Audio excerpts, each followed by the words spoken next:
Hi everyone, I'm Riley Becker. I'm one of the owners of QwikLED. It's ridiculously simple to help clients cut their pool light energy bill by half or more. And I'm here to demo how you install a new LED in an old 500-watt bulb housing. It's really simple and really cost-effective to use the QwikLED bulb adapter or plaster adapter.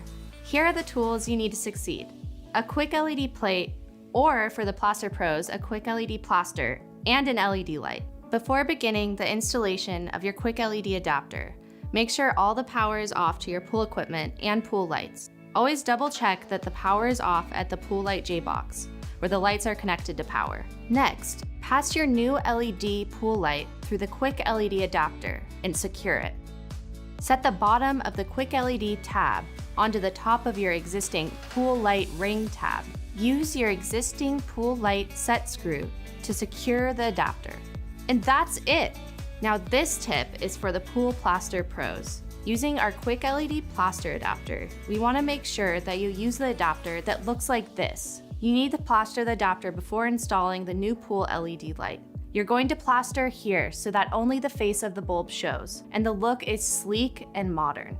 It's that simple. From our family business to yours, let's cut energy costs and save our clients money.